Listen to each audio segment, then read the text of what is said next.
Ja, hej Bent. Jeg vil gerne lave bevis for A-formlen for en eksponentiel funktion.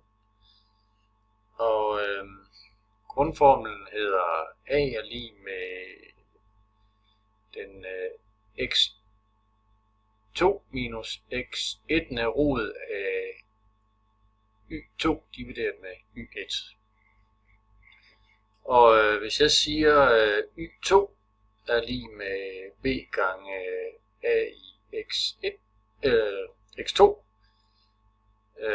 så får jeg også y1 er lig med b gange a i x1. Og jeg dividerer de to udtryk, og så kan man se, at b går ud med hinanden, og tilbage har jeg så y2 divideret med y1 er lig med a i x2 divideret med a i x1. Og ved at bruge potensreglereglerne, så får jeg et nyt udtryk, der hedder y2 divideret med y1 er lig med a i x2 minus x1.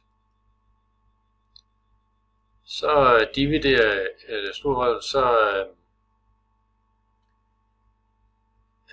tager jeg den x2 minus